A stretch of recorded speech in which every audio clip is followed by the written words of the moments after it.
Good evening. I am Anil Ojha and welcome to Easy Class. Today I am going to teach you history for class 8th, chapter 2nd, from trade to territory, part 1.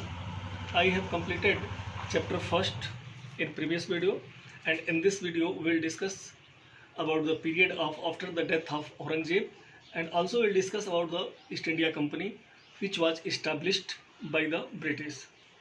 Aurangzeb was last most powerful emperor.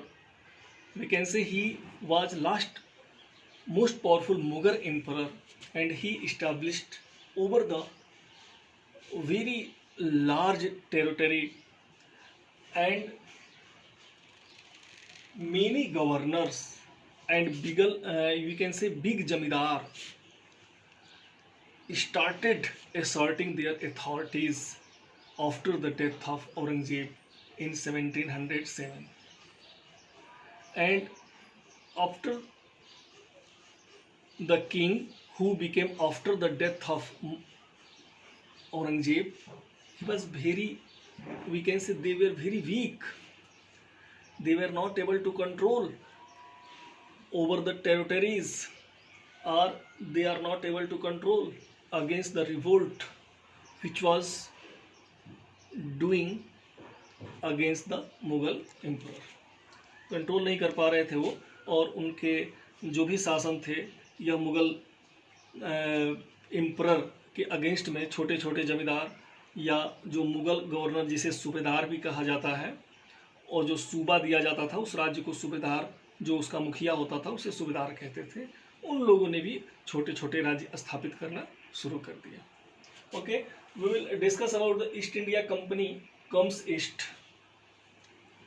East India Company, which is situated in England, and we can say by in 1600 AD, East India Company acquired a charter from Maharani Elizabeth, and he got a sole right to establish the trade.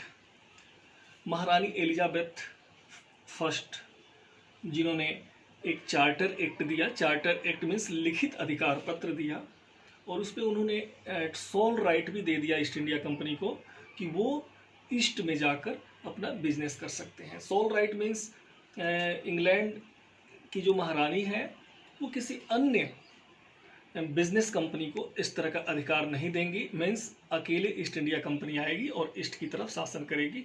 ऐसा अधिकार east India company ने प्राप्त किया. और चूंकि when East India Company came to east, it considered that there was only one company who was coming, but only from the England, not from the European.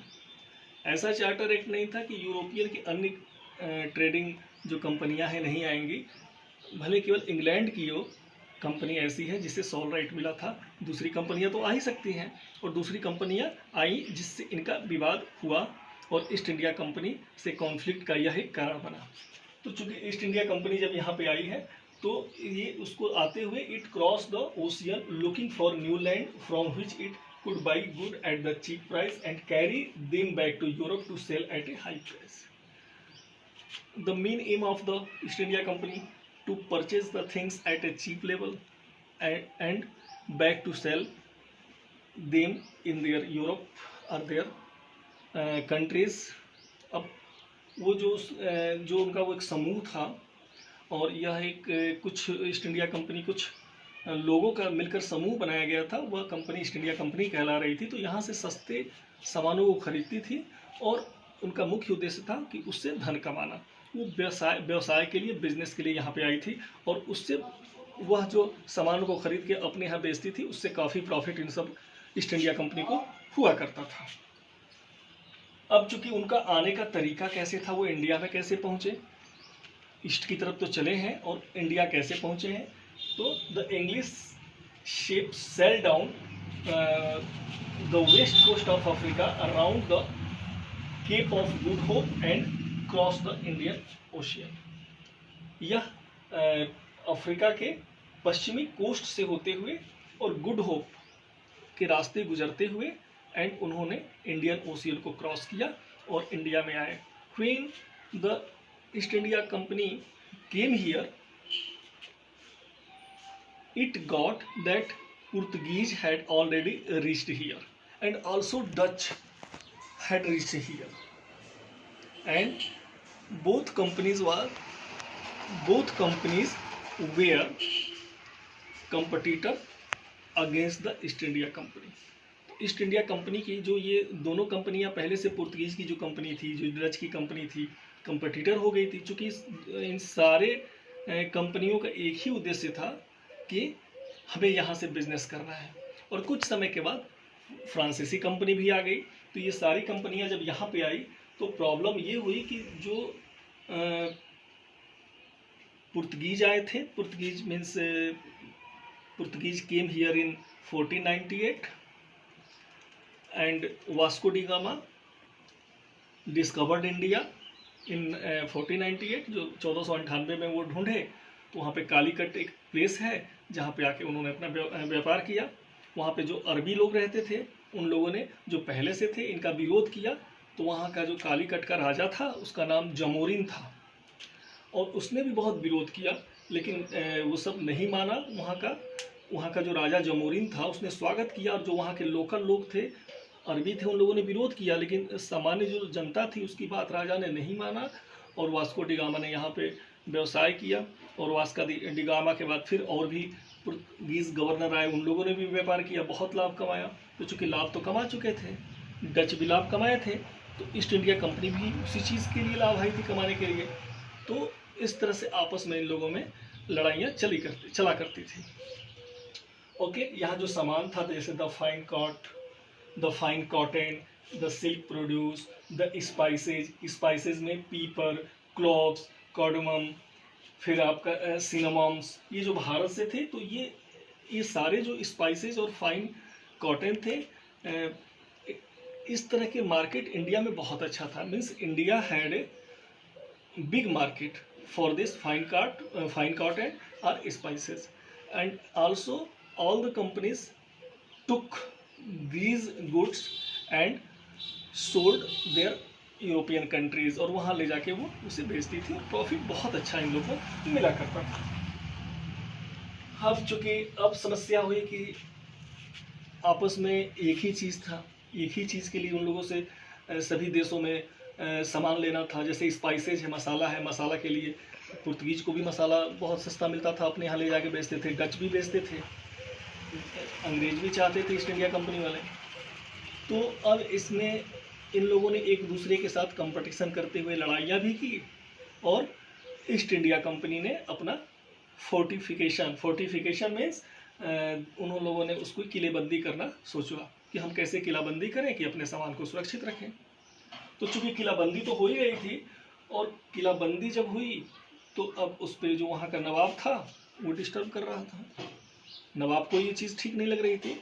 तो अब east India company consider की कि हमें politically भी होना चाहिए मजबूत, economically केवल होंगे तो हो सकता है कि इससे हमारा नुकसान हो रहा है. तो ये अब जो ट्रेड का जो मैटर था धीरे धीरे पॉलिटिकल की तरफ बढ़ता चला गया. Okay, next topic, East India Company begin trade in Bengal. Bengal में ईस्ट इंडिया कंपनी ने सबसे पहले ट्रेड करना शुरू किया. The first English factory was set up on the bank of river Hooghly in 1651. 1651 में हुगली नदी के किनारे इनकी पहली फैक्ट्री स्थापित हुई. And by 1696 the company began building fort around the settlements. तो वहाँ पे जो फैक्ट्री बनाई वहाँ पे उसने वेयर हाउस बनाए. वेयर हाउस के अंतर्गत जो उनका गुड्स जो था, सामान वगैरह रखते थे और यहाँ से ये लोग एक्सपोर्ट करते थे. तो चूँकि उस सामान की उनके लिए रक्षा की आवश्यकता हुई कि किस तरह से उसको रखा जाए, तो उन लोगों ने उसका फोर्टिफिकेशन मीन्स चारों तरफ से किलाबंदी करना शुरू किया. और ये जो किलाबंदी करना जब शुरू किए हैं 1696 में, और इसके बाद इन लोगों ने सोचा कि इसको मजबूत कैसे किया जाए. तो मुगल जो एम्परर था उससे उन लोगों ने घूस देकर, रिश्वत दिया और उससे इस पे परमिशन ले लिया और कहा कि देखिए हमें 3 गांव हमको दे दीजिए. तो the Calicut was one of the village of 3 village. Calicut उन तीनों गांव में से एक गांव का नाम था और वह कालीकट आगे चल के कलकत्ता के नाम से फेमस हुआ। और यहाँ पे इनकी जो बिजनेस था बहुत अच्छी तरीके से अच्छी स्थिति इनकी ईस्ट इंडिया कंपनी की होती चली जा रही थी। After some time Aurangzeb issued a firman to establish business और ट्रेड फॉर ड्यूटी टैक्स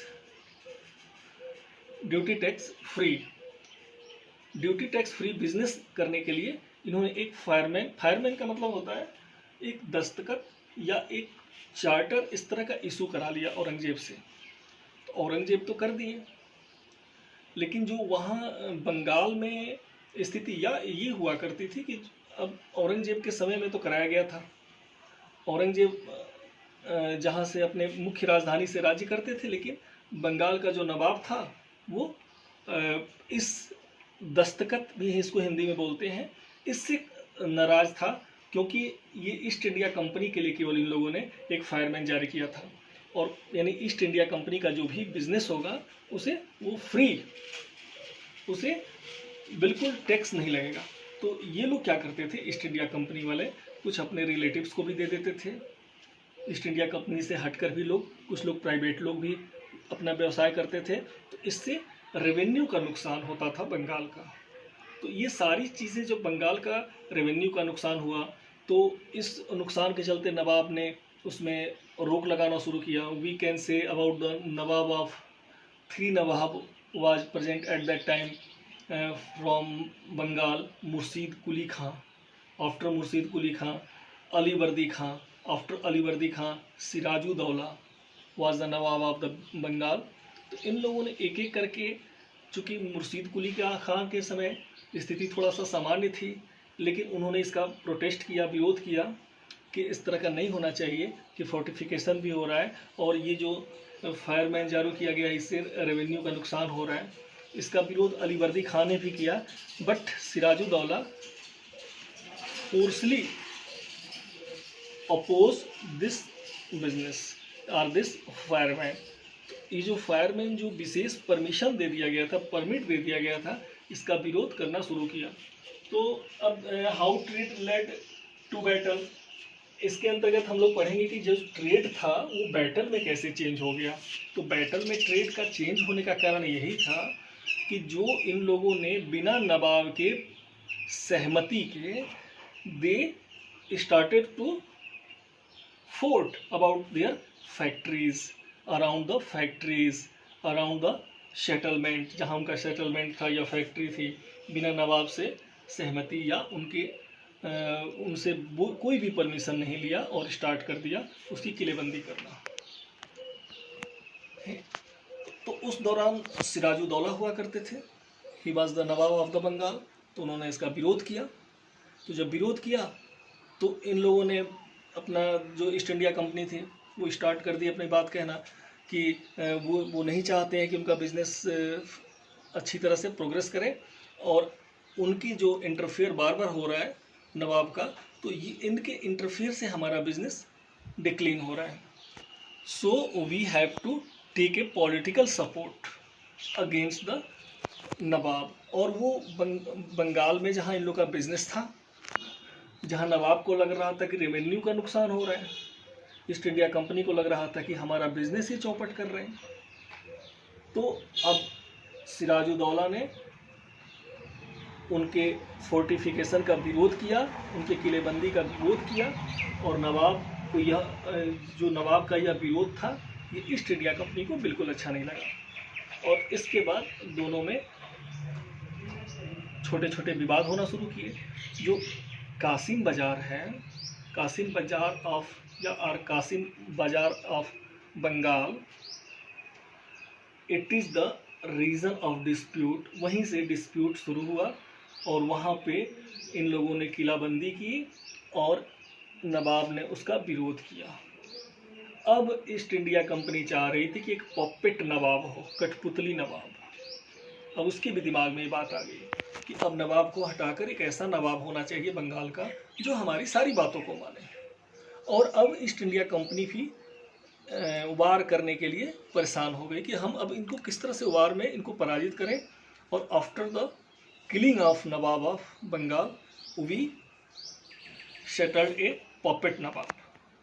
अब ईस्ट इंडिया कंपनी जो मद्रास में नेवल फोर्स में थे, लॉर्ड क्लाइव, उनको बुलाया गया और यहाँ पे जो सिराजुद्दौला थे, फिर लड़ाई के लिए रूपरेखा तैयार हुई और लड़ाई शुरू हुई। And about the war which we can say battle of Plassey we will study in next video. And now I am going to complete this part 1 in this video. And if you not able to understand about part 1 or any comment or any questions from part 1, you can ask and give comments in my comment box. And in part 2 I will discuss about the battle of Plassey. Thank you.